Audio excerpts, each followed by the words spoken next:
अब हम पढ़ेंगे एस्ट्रॉइड्स के बारे में। Apart from stars, planet and satellite, there are numerous tiny bodies which also move around the sun।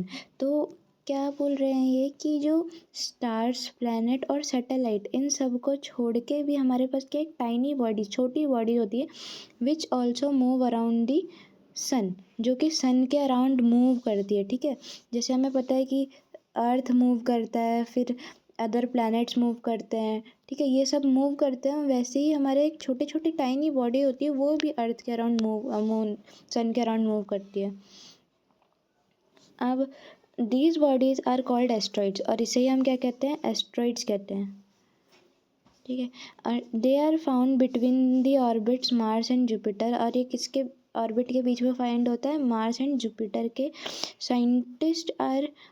Scientists are of the view that asteroids are a part of planet which exploded many years back। तो scientist का ये मानना है कि जो asteroids है वो planet का ही पार्ट है, पर जब प्लैनेट एक बार कहीं से डिस्ट्रॉय या मतलब एक्सप्लोड हुआ था, तो वो जो पार्ट है वो बाहर निकल के एक एस्ट्रॉइड के रूप में चला गया। ठीक है, अब मेटेरॉइड्स पढ़ेंगे। The small pieces of rock which moves around the sun are called meteoroids. तो जो सन के अराउंड स्मॉल पीस मूव करते हैं उसे हम क्या कहते हैं, meteoroids. Sometimes these meteoroids come near the earth and tends to drop upon it.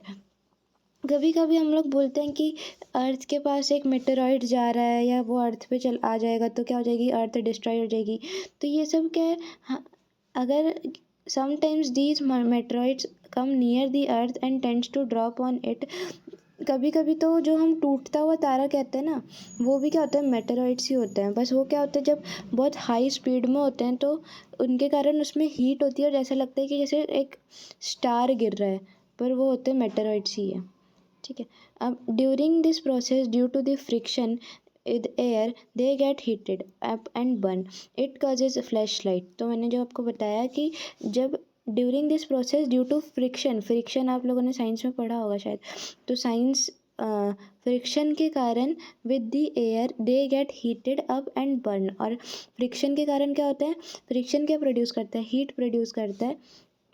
तो उसी फ्रिक्शन के कारण वो हीट हो जाते हैं और बर्न हो जाते हैं, मतलब, और जब वो गिरते हैं तो एक फ्लैश की तरह, फ्लैश जैसे टॉर्च में होता है, अपने मोबाइल में होता है ना फ्लैश, वैसे ही फ्लैश की तरह वो एक लाइट दिखता है। ठीक है, बहुत ब्राइट दिखता है और हमें ऐसा लगता है कि एक स्टार टूट के गिर रहा है। अब sometimes a meteor without being completely burn falls on the earth and creates a hole. और कभी कभी तो जो मेटेरॉइड्स होते हैं वो गिरते हैं, वो पूरे जले हुए नहीं गिरते हैं, कुछ ही हल्के फुल्के जले होते हैं। जब वो गिरते हैं तो वो क्या कर देते हैं, अर्थ के अंदर एक होल बना देते हैं, हॉलो कर देते हैं उसको। ठीक है, अर्थ के अंदर हॉलो मतलब खाली खाली हॉलो स्पेस, होल बना देते हैं। अब do you see a whitish broad band like a white glowing path across the sky on a clear starry night? It is a cluster of millions of stars. This band is called Milky Way Galaxy। अब milky वे Galaxy क्या है, हमने देखा, आप लोगों ने देखा होगा रात में कि क्लस्टर मतलब जब स्टार्स बहुत सारे एक साथ मिल जाते हैं तो उसे हम क्लस्टर्स ऑफ मिलियन स्टार कहते हैं, क्लस्टर्स ऑफ मिलियन स्टार्स। और इसे ही हम क्या कहते हैं, मिल्की वे गैलेक्सी। जैसे कभी आपने देखा होगा, ये देखिए यहाँ पे फोटो में दिखाया है, स्टार्स हैं और बीच में से क्या है, वाइटिश जैसा पार्ट है, तो यही क्या है, हमारा मिल्की वे गैलेक्सी है। ठीक है, अब our solar system is a part of this galaxy, और हमारा सोलार सिस्टम क्या है, गैलेक्सी बहुत ज़्यादा बड़ी होती है और उसी का पार्ट जो है सोलार सिस्टम होता है। ठीक है, इस गैलेक्सी मिल्की वे गैलेक्सी जो है वो बहुत ज़्यादा बड़ी है और उसी के अंदर हमारे क्या है, सारे प्लैनेट आते हैं। ठीक है, अब in ancient time it was imagine to be the river of light flowing in the sky. और हमें मतलब एंशियंट टाइम में, पुराने ज़माने में तो लोग अलग ही चीज़ मानते थे, उस टाइम पे तो साइंस फ्रिक्शन इन सब के बारे में पता भी नहीं था हमें। तो उस समय क्या बोलते थे कि एक रिवर ऑफ लाइट है, जो रिवर ऑफ लाइट मतलब एक रिवर है जिसमें बहुत ज़्यादा लाइट है, ब्राइट है वो, और वो क्या है, फ्लोइंग इन दी स्काई, जो ज़मीन पे नहीं पर कहाँ पे, स्काई में बह रही है। This it was named as Akash Ganga. तो आप लोगों ने सुना होगा ये कि आकाश गंगा जो है हम किसे कहते हैं, मिल्की वे गैलेक्सी को कहते हैं। Galaxy is a huge system of billion of stars and clouds और dust and gases. There are millions of such galaxies make the universe. तो क्या है गैलेक्सी, क्या है गैलेक्सी की डेफिनेशन बहुत इंपॉर्टेंट है कि ये क्या है, huge system of billion of stars clouds dust and gases and there are millions of such galaxies that make the universe. और यहाँ पे क्या है, मिलियन ऑफ गैलेक्सी जब मिल जाती है तो उसे हम कहते हैं यूनिवर्स। बहुत इंपॉर्टेंट टर्म है। यूनिवर्स कैसे बनता है, जब बहुत सारी, जैसे हमें तो अभी मिल्की वे गैलेक्सी के बारे में ही पता है, और भी जब गैलेक्सी मिल जाती है, मिल्की वे, ठीक है, मिल्की वे गैलेक्सी के बारे में पता है। वैसे बहुत सारी जब ये गैलेक्सी मिल जाती है तो हमारा क्या बनता है, यूनिवर्स बनता है, यूनिवर्स। ठीक है, अभी यहाँ पर जगह नहीं है इसलिए मैं लिख नहीं पा रही।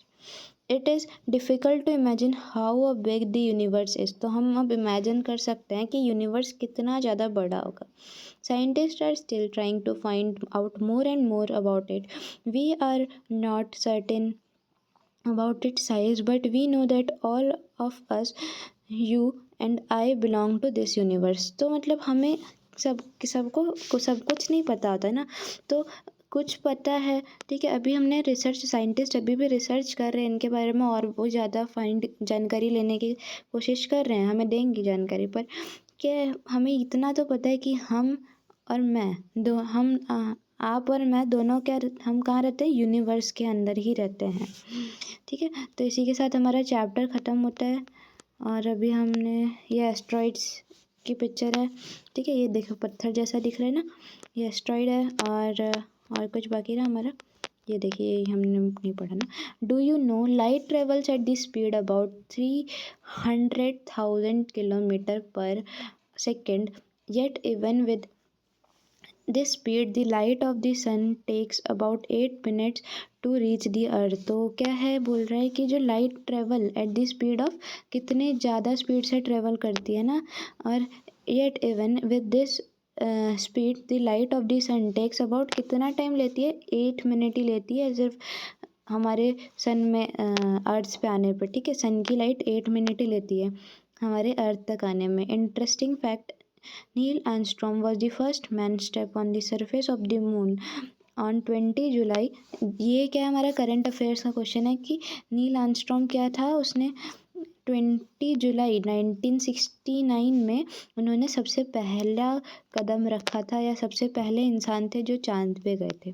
अब satellite is a celestial body moves around the planets in some way as the planets move around the sun।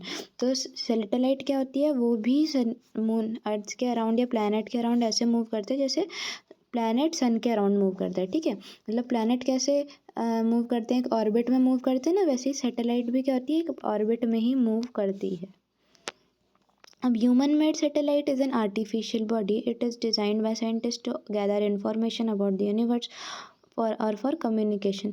तो जो हमारी, देखिए यहाँ पे कैसी है सैटेलाइट, या आर्टिफिशियल सैटेलाइट है। हमारी अर्थ के पास सिर्फ एक ही नेचुरल सैटेलाइट है, कौन सी, मून। ठीक है, और आर्टिफिशियल सैटेलाइट बहुत सारी है। तो ये आर्टिफिशियल सैटेलाइट क्या काम करती है, जैसे हमारे टीवी है, उसमें टेलीकास्ट कौन करता है, सैटेलाइट से, रेडियो में। ठीक है, फिर उसके बाद कम्युनिकेशन, हम बात कर पा रहे हैं, वो किस कारण से, सब ये सैटेलाइट की वजह से ही पॉसिबल हो रहा है। और कुछ सैटेलाइट ऐसी होती है जो यूनिवर्स की फ़ोटो या गैलेक्सी, इन सब के बारे में इंफॉर्मेशन लेकर आती है, जो हम, या फ़ोटो हमें क्या अर्थ पे भेजती है, और फिर हम रिसर्च कर पाते हैं। It is carried by a rocket. तो ये आप लोगों को पता है कि ये किससे जाता है, रॉकेट से भेजते हैं हम सैटेलाइट को, place in the orbit around the sun. तो जो रॉकेट है वो क्या करता है, इसे ऑर्बिट में प्लेस करके आ जाता है।